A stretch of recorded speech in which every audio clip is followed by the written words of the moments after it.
ए बहू, क्या हुआ माँ जी? ये नालायक, मैंने तुझे किस टाइम बोला था खाना बनाने के लिए? तेरे से अभी तक खाना नहीं बना है। इतना धीरे धीरे काम करेगी तो तेरा काम समय पे पूरा कैसे होगा? माँ जी, काम कर तो रही हूँ मैं। ये तो मुझे भी पता है तू काम कर रही है, लेकिन जो काम 10 मिनट में होगा तो उस काम में पूरा 1 घंटा लगा देती है। कुछ सीख जरा अपनी जेठानी से, वो पूरे 1 घंटे में घर का सारा काम कंप्लीट कर देती है। और एक तू है, एक काम में घंटों लगा देती है। अभी तो तेरा रसोई का काम ही खत्म नहीं हुआ है, और बाथरूम में जो कपड़े पड़े हैं वो कब धोएगी तू? 2 शब्द कहते ही मुंह को बना के खड़ी हो जाती है। ऐसी शकल लेके मेरे सामने मत खड़ी रहा कर तू। आज अगर बड़ी बहू यहाँ पर होती तो मुझे किसी बात की चिंता नहीं होती। अब तू जल्दी जल्दी काम कर ले, मौसी जी आती होंगी। अभी तक महारानी का खाना नहीं बना है। मेरी बहन आकर क्या बोलेगी मुझे? कैसी भौ छाट कर लेके आई हूँ मैं, काम चोर कहीं की। दीदी, इतने दिनों के बाद आए हो, इस बार तो आपको कम से कम 10 दिन रुकना ही पड़ेगा। अरे छोटी, तू ये कैसी बातें कर रही है? तू तो 10 दिन की बात कर रही है। अब तो भला 1 हफ्ते के लिए भी घर छोड़कर नहीं निकला जा सकता। इस उम्र में आके घर की कितनी जिम्मेदारियां आ जाती हैं। अगर 10 दिन घर से बाहर रही ना मैं, तो मेरे घर की सारी हालत खराब हो जाएगी, सारी व्यवस्था बिगड़ जाएगी मेरे घर की। अरे दीदी, इतनी भी क्यों चिंता करते हो अपने घर की? अब तो आपके घर में 2 बहुएं आ चुकी हैं। सारी जिम्मेदारियां अगर आप ही उठाते रहोगे तो आपके बच्चे कैसे जिम्मेदार बनेंगे? अब आपके घर में बहुएं आ चुकी हैं, उन पर छोड़ दो आपके घर की जिम्मेदारियां। मैंने बस बोल दिया आपको, आप 10 दिन रुकोगे तो रुको ही गए। अगर 10 दिन ना रुको तो हफ्ता तो आपको रुकना ही पड़ेगा। मैं नहीं सुनने वाली आपकी एक भी बात। अब तू भी ना छोटी, तेरी जिद करने की आदत अभी तक गई नहीं है। बिल्कुल बच्चों की तरह जिद करती है तू अभी भी। चल ठीक है, तू इतना कह ही रही है तो मैं कोशिश करूंगी। रुक के जाती हूँ तेरे पास में हफ्ता भर। इस बार तो ये हुई ना बात।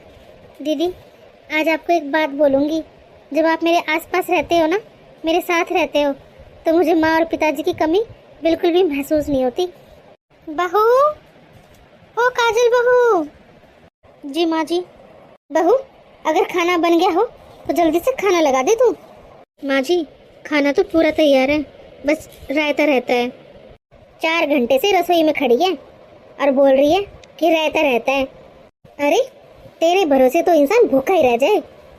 अरे छोटी, अब तू इतना गुस्सा क्यों कर रही है? अरे रसोई में एक ही काम थोड़ी ना होता है, और बहुत सारे काम होते हैं। और अभी तो इतना समय भी नहीं हुआ है, खा लेंगे खाना। बहू, तू बना ले खाना धीरे धीरे, कोई जल्दी नहीं है। इसकी तो गुस्सा करने की आदत ही है। वैसे छोटी, बड़ी बहू दिखाई नहीं दे रही, कहाँ पर है वो? कहीं गई हुई है क्या? बड़ी बहू? अरे दीदी, पूछो ही मत, उसके बगैर तो मेरा भी मन नहीं लगता। घर बिल्कुल सुना सुना हो जाता है। वो ना अपने मायके गई हुई है, वरना मुझे तो इतनी चिंता करने की जरूरत ही नहीं होती। आप तो जानता ही हो उसे। अरे उसे तो बस कहने की देर होती है, और इतने तरह का खाना बना के रख देती है सामने वो, तुरंत ही, इतनी जल्दी। और एक इसे देख लो, एक काम करने में पूरे 10 घंटे लगा देती है। अरे छोटी, तू भी ना, हाथ की 5 उंगलियां भी एक जैसी नहीं होती। फिर ये तो 2 अलग अलग इंसान हैं, और सबका अपना अलग अलग तरीका होता है काम करने का। और तू ये भी तो देख, बड़ी बहू की शादी को कितने साल हो गए हैं, और छोटी बहू तो अभी नई नई है। सीख जाएगी वो भी सब कुछ, सब आदत पड़ जाती है काम करने की धीरे धीरे। छोटी बहू को इस घर में आए हुए बस 5 महीने तो हुए हैं, और बड़ी बहू को पूरे 7 साल हो गए हैं। अब तू बता, दोनों की कैसे बराबरी कर सकती है तू? अरे नहीं दीदी, मेरी बड़ी बहू तो शुरू से ही ऐसी है। उसे तो कभी मुझे किसी काम की कहने की जरूरत ही नहीं पड़ी। अच्छा छोड़ तू इन बहुओं की बातों को। बहुओं की बातें तो ऐसी ही चलती रहती हैं, चाहे तेरे वाली की छेड़ ले, चाहे मेरे वाली की छेड़ ले। इन बातों को छोड़ और बता। एक बात तो है छोटी, बहू ने खाना बड़ा स्वाद बना रखा था। अरे दीदी, क्या खाने में खाना था? दाल कितनी गंदी बना रखी थी, और वो पनीर की सब्जी, उसमें तो बिल्कुल ही स्वाद नहीं था। खाना तो मेरी बड़ी बहू बनाती है, इतना स्वाद खाना बनाती है कि सब उंगलियां चाटते रह जाते हैं। नमस्ते मौसी जी।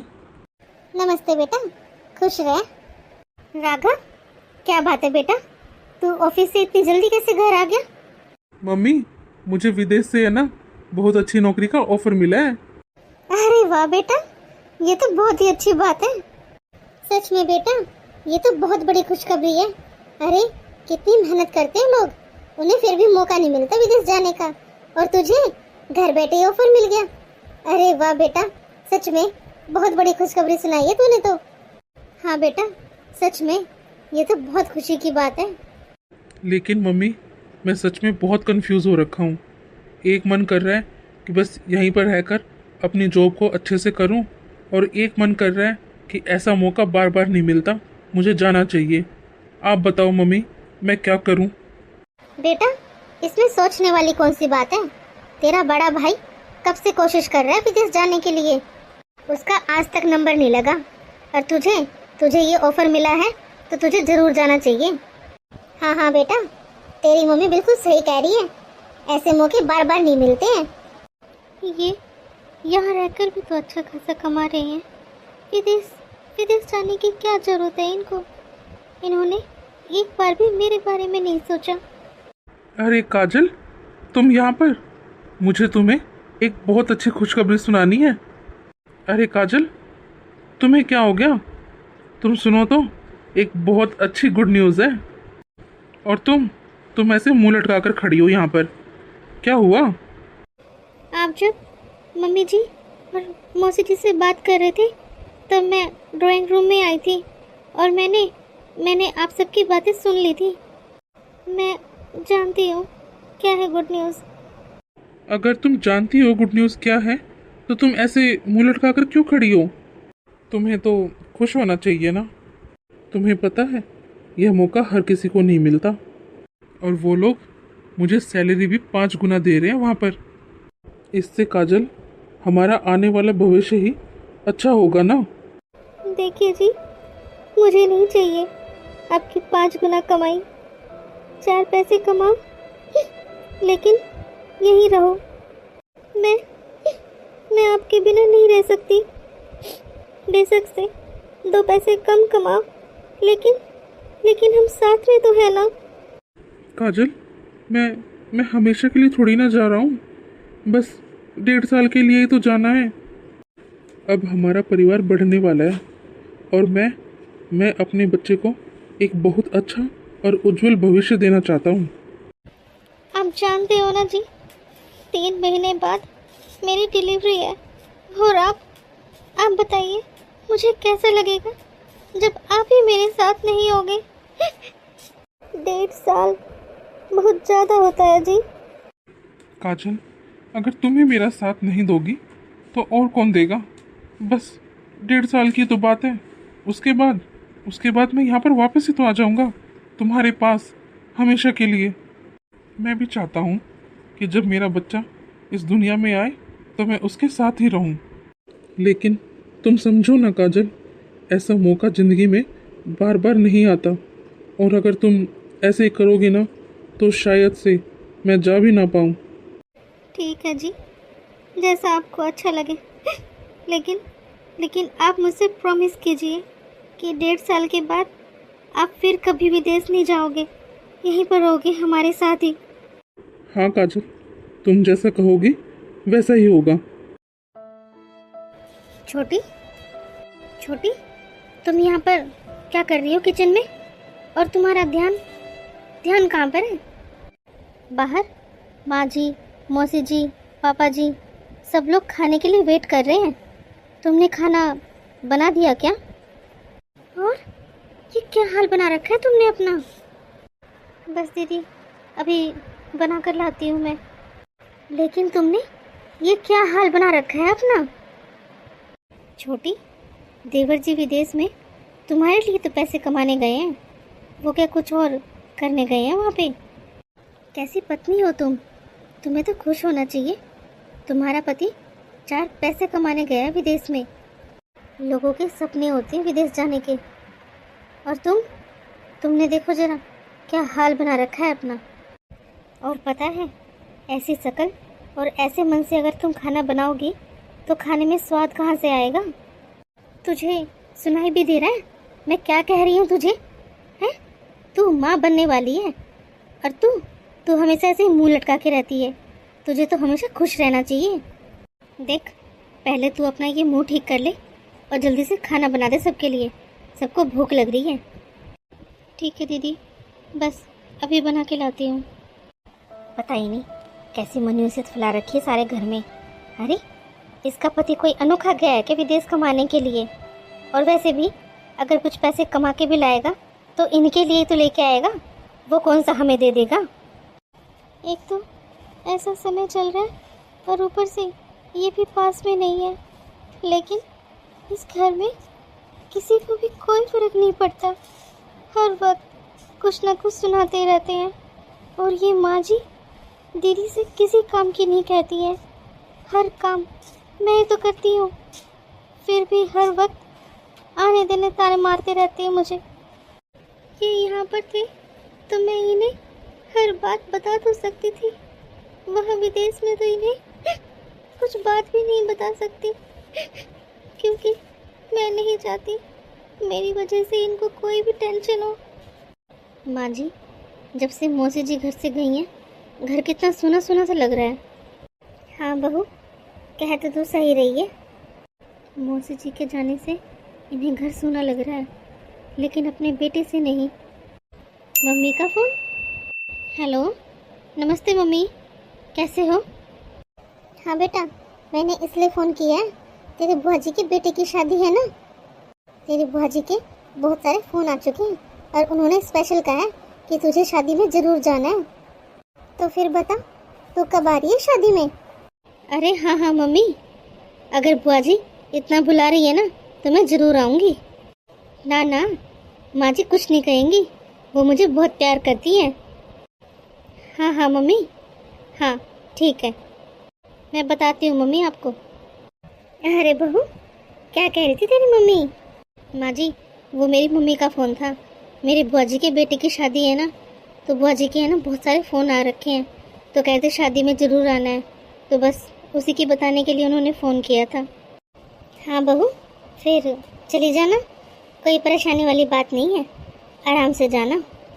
लेकिन माँ जी, आप तो जानते ही हो ना कि बच्चों के भी स्कूल है, छुट्टियाँ थोड़ी ना पड़ी हैं और उनके भी एग्ज़ाम भी स्टार्ट होने वाले हैं। फिर आप ही बताओ मैं कैसे जाऊँगी? अरे बहू, इसमें इतना सोचने वाली कौन सी बात है? वैसे भी तेरी बुआ जी का गांव कितनी दूर है, तो कहाँ बच्चों को लेके घूमती फिरेगी ऐसे ही? तो ऐसा कर, बच्चों को तो यहीं पर छोड़ जा। वैसे भी उनके एग्ज़ाम है ना, हम ध्यान रख लेंगे उनका। उन्हें साथ मत लेकर जा, छोटी बहू है ना घर में, वो संभाल लेगी अपने आप। माँ जी, वैसे भी आपको पता है आपकी पोता पोती का आपके बिना बिल्कुल ही मन नहीं लगता। वो दोनों शैतान मेरे बिना तो रह लेंगे, लेकिन आपके बिना तो बिल्कुल भी नहीं रहेंगे।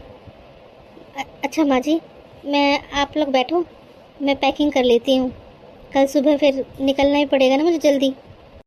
हाँ ठीक है बेटा, और कुछ अगर लाना हो ना तो शाम को मार्केट चली जाना, बंटी के साथ ले आना जो भी तेरे को चाहिए है। जी माँ जी, ये दीदी का सही है, जब मन करता है अपने मायके चली जाती हैं और जब मन करता है जहाँ घूमने चली जाती हैं, और इनके बच्चों के, इनके पति के सारे काम मुझे करने पड़ते हैं। इनके मायके में तो आए दिन कुछ ना कुछ होता ही रहता है। और कितना बनकर दिखा रही थी, बच्चों के एग्ज़ाम है, कैसे करूं? बच्चों को साथ लेकर कब जाती है, कब करती है ये अपने बच्चों का? ये यहाँ पर रहे या ना रहे, इनके बच्चों का तो मैं ही करती हूँ। सारा दिन घर का काम करो, फिर इनके बच्चों को पढ़ाओ लिखाओ, इनके बच्चों का करो। फिर मेरी भी तो मायका है, मेरे भी तो भाई भाभी हैं, मम्मी पापा हैं, सब हैं, लेकिन जैसे ही मैं अपने मायके जाने का नाम लेती हूँ, कहती हूँ जाने के लिए, तभी इनकी कोई ना कोई प्रॉब्लम शुरू ही हो जाती है। बढ़िया है सास की चमची। लेकिन माँ जी, आप तो जानते हो ना कई दिनों से मेरी कितनी तबीयत ख़राब चल रही है। तबीयत तो बड़ी बहू मेरी भी बिल्कुल ठीक नहीं है। आज तो मेरे घुटनों में और कमर में इतना दर्द हो रखा है, बहुत ही ज़्यादा। लेकिन क्या करूं, अब छोटी बहू की गोद भराई तो करनी पड़ेगी ना, सारे रिश्तेदार भी आ रहे हैं। गुड़िया भी तो आएगी। तू ऐसा कर बड़ी बहू, तू जाके थोड़ी देर आराम कर ले, वरना तेरी तबीयत और भी ज़्यादा ख़राब हो जाएगी।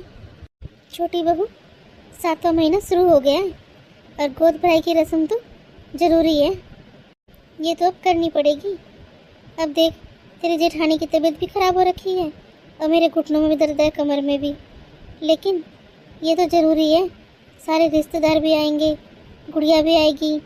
तू ऐसा कर बहू, जैसे जो धीरे धीरे बन पड़ता है ना, तो वो तैयारियां शुरू कर दे। जैसे गुड़िया आ जाएगी ना, वो तेरी मदद करवा देगी फिर। ठीक है माँ जी। दुनिया को दिखाने के लिए गोद भराई की रस्म रखी है, मेरी गोद भराई है और सारा काम मुझे ही करना पड़ रहा है। जेठानी जी की तो वैसे भी हमेशा तबीयत खराब ही रहती है, और मम्मी जी, उनके तो घुटने और कमर में दर्द रहता है, और वैसे भी सारे घर का काम तो मैं ही तो करती हूँ। लेकिन अब मुझसे इतना सारा काम नहीं होता। मेरा 7वां महीना लग गया है। ऐसे में मम्मी जी तो कोई भी हेल्प नहीं करने देती, ना ही दीदी कोई हेल्प करवाती हैं, और ऊपर से सारे रिश्तेदारों को इनवाइट कर लिया है। कहाँ से करूँगी मैं इतना सारा काम? मेरे तो बस की नहीं है अब। मेरे भी तो कमर में दर्द रहता है, पैरों में इतनी स्वेलिंग आ जाती है, इतने सूज जाते हैं और इनमें इतना दर्द होता है मेरे। पर मैं किसे बताऊं, मेरी तो कोई सुनने वाला ही नहीं है यहाँ पे। भाभी? अरे दीदी, आप कब आए? बस भाभी, अभी आई हूँ। वैसे भाभी, आपने तैयारी कर ली क्या गोद भराई की? क्या क्या बनाया है आपने? दीदी, जो माँ जी ने बोला था ना, वही सब कुछ बनाया मैंने। भाभी, आपने हलवा तो बना लिया ना? नहीं दीदी, माँ जी ने तो खीर बनाने के लिए बोला था, मैंने तो बस खीर ही बनाई है। भाभी, शायद मम्मी को याद नहीं रहा होगा, आप थोड़ा सा हलवा और बना लो। इनको ना गरम गरम हलवा बहुत अच्छा लगता है। दीदी, अभी तो आप रुकोगे ना 2-4 दिन, तो मैं हलवा कल बना दूँ क्या? अभी ना मेरे पैरों में ना बहुत दर्द हो रहा है। मैं ना सुबह से खड़ी हूँ, तो बस अब खड़ा हुआ नहीं जा रहा मेरे से, बहुत ज़्यादा दर्द करने लगे मेरे पैर। अरे भाभी, हलवा बनाने में कितना समय लगता है? अगर नहीं बनाना तो साफ साफ मना कर दो ना। और वैसे भी 4 रिश्तेदार घर में आए नहीं कि आपकी तो तबीयत ही खराब हो जाती है। आजकल की बहुओं के तो बड़े चोचले हो रखे हैं, प्रेग्नेंट होती नहीं है उससे पहले सर में दर्द, कमर में दर्द शुरू हो जाता है इनके तो। भाभी, अभी से ये हाल है, आपके अगर बच्चा हो जाएगा तब क्या करोगी? सॉरी दीदी, अभी बनाती हूँ। जल्दी बना दो। और सच में आप में और बड़ी भाभी में कितना फर्क है। अभी अगर आपकी जगह बड़ी भाभी होती ना, तो मिनटों में काम करके दे देती वो। मेरी सास ने कहा था, गुड़िया आ जाएगी तो तेरी हेल्प हो जाएगी। नंद और कभी भाभी की हेल्प कर दे, ऐसा हो ही नहीं सकता। हर वक्त बड़ी भाभी, बड़ी बहू, फिर ये लोग मुझसे क्यों कहते हैं काम की? अपनी बड़ी भाभी, बड़ी बहू से कहते क्यों नहीं है? और एक ये मेरी ननद, मैंने सोचा था आ जाएगी तो मेरी हेल्प हो जाएगी थोड़ी बहुत, लेकिन नहीं, अब महारानी के लिए हलवा बनाओ। हाँ? ये पूरा परिवार कितना ड्रामेबाज है। जब काम की ज़रूरत थी ना, जब सबके सब बीमार हो गए, जेठानी की तबीयत खराब हो जाती है, सास के घुटने और कमर में दर्द है, और जैसे ही रिश्तेदारों का आना शुरू हुआ, सबके सब ठीक हो गए, दोनों ठीक हो गई। अब ऐसे वेलकम कर रही थी उन लोगों का जैसे कभी कुछ हुआ ही नहीं है, बीमारी नहीं पड़ी है। ये तो काम के टाइम पर जेठानी की तबीयत खराब हो जाती है, फिर भी हर वक्त बड़ी बहू ऐसी, बड़ी बहू वैसी। यहाँ तो सभी रिश्तेदार भी ऐसे ही हैं, बस सबको बड़ी बहू नज़र आती है। लेकिन क्या करूँ, इस समय अपने मायके भी तो नहीं जा सकती ना मैं। डिलीवरी तो मुझे यहाँ अपने ससुराल में ही करवानी होगी। इनको भी तो अच्छा नहीं लगेगा ना कि मैं अपने मायके चली जाऊँ और वहाँ जाके डिलीवरी करवाऊँ। मुझे इनके बारे में भी तो सोचना पड़ेगा ना। लेकिन अब मैं भी नहीं जाऊँगी अपने मायके, डिलीवरी यहीं पर करवाऊँगी। मैंने पूरे 8 महीने इन लोगों की सेवा करी है, अब क्या ये लोग 1 महीने मेरी नहीं करेंगे? मम्मी का फ़ोन। हेलो काजल। हाँ मम्मी। काजल, तो ठीक है ना बेटा? हाँ मम्मी। अब तू अपनी माँ से भी झूठ बोलेगी क्या बेटा? तेरी भाभी ने मुझे सब कुछ बता दिया है। तेरे भाई को तो बहुत गुस्सा आ रखा था वहाँ पे। बेटा वो तो कल ही ले आता तुझे, लेकिन तेरे घर में बहुत रिश्तेदार थे ना, अच्छा नहीं लगता ना इस तरीके से।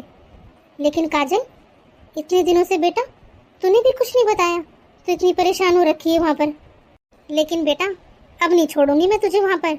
जब तक दामाद जी नहीं आ जाते ना, तू यहाँ पर रहेगी मेरे पास ही। अब मैं तेरी डिलीवरी यहीं करवाऊंगी, मेरे पास ही। तेरी भाभी ने मुझे सब कुछ बता दिया है बेटा। उसे तो खुद गुस्सा आ रखा था। और तेरी ननद तुझसे कैसे बात कर रही थी, वो क्यों गुस्सा कर रही थी तेरे ऊपर इतना? तेरी भाभी ने सब सुन लिया था बेटा।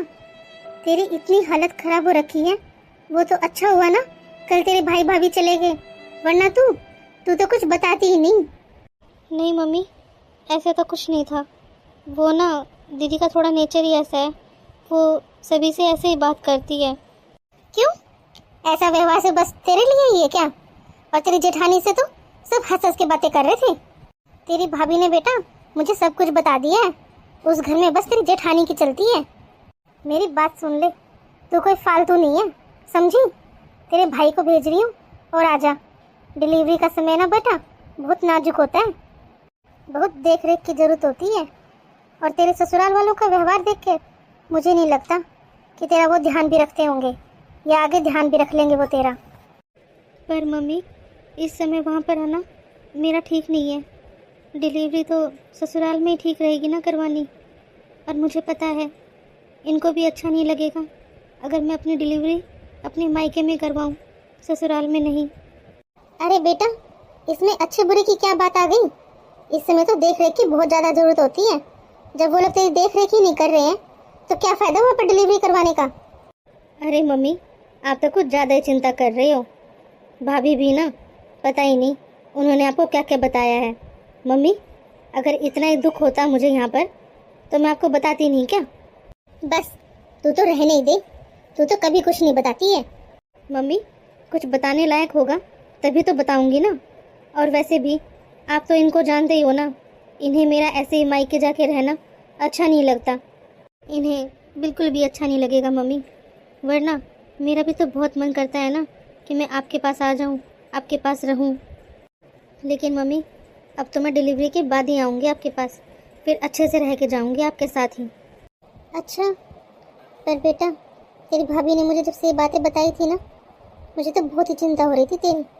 अरे नहीं नहीं मम्मी, और वैसे भी मम्मी, आप नहीं बताती थी क्या बुआ जी आपके साथ कैसा व्यवहार करती थी, कैसा बर्ताव करती थी? बस वही है मम्मी, ननंद है वो, और मैं छोटी भाभी हूँ ना उसकी। बस इसीलिए थोड़ी सी अकड़ दिखा देती है मुझे। ऐसा कुछ नहीं है मम्मी, बस वो बड़ी है ना मुझसे भी और इनसे भी, इसीलिए। बेटा ननंद तो तू भी है किसी की, लेकिन तूने आज तक तेरी भाभी से ऊंची आवाज़ में बात तक नहीं करी है। वो तो मम्मी सबका अपना अपना नेचर होता है, कौन कैसा व्यवहार करता है और कोई कैसा व्यवहार करता है। बस छोड़ो ना मम्मी। और मुझे सच में यहाँ पर कोई परेशानी नहीं है मम्मी। मैं अब डिलीवरी के बाद ही आऊँगी आपके पास। अब तो बस कुछ समय की और बात है। अब क्या कहूँ मैं तुझे, अब तू मान ही नहीं रही मेरी बात। पर सुन, कोई भी परेशानी हो ना बेटा तुझे, बस एक फ़ोन कर देना, तेरा भाई तुरंत आ जाएगा तेरे पास। ठीक है मम्मी। भाभी भी ना, मैंने मना किया था भाभी से कि मम्मी को कुछ मत बताना, फालतू में चिंता करेंगी वो। अब माँ जी, आपने बुलाया क्या? कुछ काम था क्या आपको? हाँ बहू, बहू तो बहुत टाइम से अपने मायके नहीं गई है ना, तेरा भी तो मन करता होगा ना अपने मायके जाने का। हाँ माँ जी।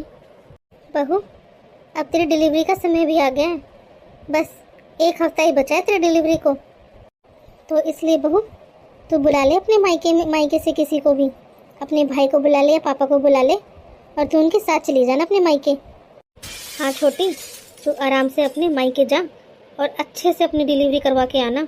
यहाँ की चिंता बिल्कुल मत करना तू, यहाँ पर मैं सब संभाल लूँगी।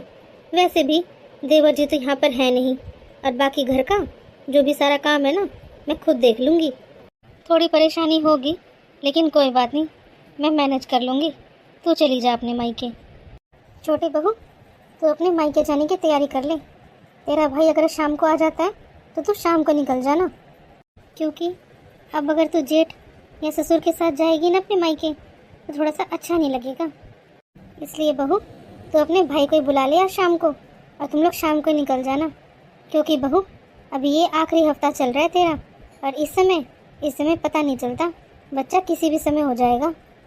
लेकिन माँ जी अब मुझे मेरे मायके नहीं जाना, क्योंकि माँ जी डिलीवरी तो ससुराल में अच्छी लगती है ना, और वैसे भी ऐसी हालत में मुझे पापा और भाई की बहुत ही शर्म आएगी। वैसे मेरी मम्मी और भाभी का फ़ोन आया था, वो लोग बुला रहे हैं मुझे, लेकिन मुझे शर्म आती है मायके में। अब तो माँ जी मैं डिलीवरी के बाद ही जाऊंगी अपने मायके। अरे छोटी तू कैसी है? आज के समय में तो हर लड़की अपने मायके जाने के लिए कितनी उतावली रहती है, और तू है कि अपने मायके जाने से मना कर रही है? नहीं नहीं दीदी, ऐसी तो कोई भी बात नहीं है। मुझे भी मायके जाना बहुत अच्छा लगता है, लेकिन ऐसी हालत में मुझे नहीं अच्छा लगता कि मैं वहाँ पर अपनी डिलीवरी करवाऊँ। मैं तो बस यही चाहती हूँ कि मेरी डिलीवरी यहाँ पर हो जाए और फिर जाऊँ मैं अपने मायके। एक बार यहाँ पर डिलीवरी हो जाए फिर चली जाऊँगी मैं अपने मायके। मैं मायके जाने से मना थोड़ी ना कर रही हूँ। मैं यहाँ तेरी डिलीवरी नहीं करवाऊंगी बस। तू जानती है ना तेरी जेठानी की कितनी तबीयत खराब रहती है, और मेरे घुटनों में और कमर में कितना दर्द रहता है, तुझसे कुछ छुपा थोड़ी ना है। अब तू खुद बता, जब तेरी डिलीवरी होगी तो कौन करेगा तेरी देख रेख? जच्चा और बच्चा का बहुत काम हो जाता है बहू, इसलिए तू अपने मायके चली जा। और वैसे भी तेरी मम्मी कौन सी बड़ी बूढ़ी है, जवान पड़ी है वो तो अभी, और तेरी भाभी भी तो है वहाँ करने वाली। तेरी मम्मी और भाभी दोनों मिलकर तेरी देखभाल कर लेंगे अच्छे से, और माँ से ज़्यादा ख्याल अपनी बेटी का कोई भी नहीं रख सकता। और हाँ छोटी, मैं तो वैसे भी ये जापे वगैरह से बहुत ही डरती हूँ। मैं किसी का जापा नहीं निकाल सकती, क्योंकि जापे में अगर थोड़ी सी भी कमी रह जाती है ना, फिर पूरी ज़िंदगी भर बुराई हो जाती है जापा करने वाले की। मैं तो वैसे भी तेरी जेठानी लगती हूँ, मुझे तो बुराइयाँ ही मिलेंगी, और मेरी तो वैसे तबीयत ठीक नहीं रहती, इसलिए मैं तो नहीं कर पाऊँगी तेरे जापे का काम। और मेरा तो तू जानती है बहू, घुटनों में कितना दर्द रहता है मेरे, और कमर में भी इतना दर्द रहता है, मुझसे तो खड़ा ही नहीं हुआ जाता। अब तू खुद बता कैसे देख रेख करूँगी मैं तेरी? फिर तेरे साथ साथ छोटे बच्चे का भी तो कितना सारा काम हो जाएगा, बच्चे को नहलाना धुलाना 100 काम हो जाते हैं, मुझसे तो नहीं हो पाएगा बहू। गुड़िया से बात की थी मैंने, वो भी मना कर रही है आने के लिए, बोल रही थी कि उसके बच्चों के पेपर हैं, वो भी नहीं आ पाएगी। और तू राघव की चिंता मत कर, मैं उसको फ़ोन करके बता दूंगी, वो तुझे कुछ नहीं कहेगा। तू तो बस अपना सामान पैक कर ले और अपने भाई को बुला ले और शाम को निकल जाना तू। और हाँ छोटी, तू चिंता बिल्कुल ही मत करना, जैसे देवर आएंगे ना विदेश से, वो तुझे लेकर आ जाएंगे वापस। हाँ बहू, तू आने की चिंता बिल्कुल ही मत करना, कोई जल्दबाजी नहीं है। जैसे ही राघव आ जाएगा ना विदेश से, वो आ जाएगा तुझे लेने के लिए। तब तक तू खूब आराम से रहना अपने मम्मी पापा के पास। नाना नानी का भी तो मन करता है ना अपने देवते को खिलाने का, प्यार करने का, इसलिए कुछ समय उनके पास ही रहना तू अपने बच्चे को लेके। फिर बाद में पूरी ज़िंदगी हमारे पास ही तो रहेगा वो। जा बहू, अपना सामान रख ले बेटा, और बुला ले अपने भाई को, आज शाम को ही बुला ले, और आज शाम को ही निकल जाना तुम लोग। चल छोटी, मैं तेरी मदद करवाती हूँ तेरी पैकिंग करने में। बड़ी बहू जा, अच्छे से पैकिंग करवा दे तू इसकी। जी माँ जी। मुझे पता है ये लोग मुझे मेरे मायके क्यों भेज रहे हैं, जापे का खर्चा ना उठाना पड़ जाए, है ना। जापे हर किसी के बस के थोड़ी ना होते हैं निकालने। अपने हाथ ऊपर कर दिए, जब मेरा टाइम आया ना, मेरा काम निकलवाने का टाइम आया ना, जब कैसे हाथ खड़े कर दिए उन लोगों ने। कंजूस कहीं के। बहुओं के जापे तो कहाँ निकलते हैं, कोई घर होता होगा जब बहुओं के जापे उसके ससुराल में निकलते हैं, वरना ससुराल वाले जापे का नाम सुनते ही उसको मायके भेज देते हैं। बेकार ससुराल वाले। बहू, इसका ज़रूरत का सारा सामान डाल देना इसके बैग में, कहीं कहीं भूल जाए कुछ सामान, वो तो है ही ऐसी। तो ध्यान से सारा सामान ज़रूरत का पैक कर देना, कहीं इसको दोबारा से आना ना पड़ जाए यहाँ पे, ठीक है ना? हाँ हाँ माँ जी, आप चिंता मत करो, मैं सारा सामान देखकर अच्छे से पैक करवा दूंगी इसका। थोड़ी काम की परेशानी होगी, लेकिन वो मैं अपने आप ही कर लूँगी। लेकिन डिलीवरी के खर्चे से तो बचूंगी। आजकल डिलीवरी में कितना पैसा खर्च हो जाता है। जो इसकी डिलीवरी में खर्चा लगेगा, उन पैसों से कुछ ना कुछ बनवा के दे दूंगी ना अपनी बेटी को। कम से कम मेरी बेटी का नाम तो होगा उसके ससुराल में। मैं मेरी बेटी को दुखी थोड़ी ना करूँगी जापे के नाम पे। ये डिलीवरी के जो पैसे बच गए हैं, इससे अपनी बेटी को बहुत अच्छी सी चीज़ बनवा के दूंगी मैं। मेरी बेटी का ससुराल में नाम हो जाएगा कि जापे का नाम का कितना अच्छा लेके आई है ये। अब तो मैं ऐसा ही करूँगी।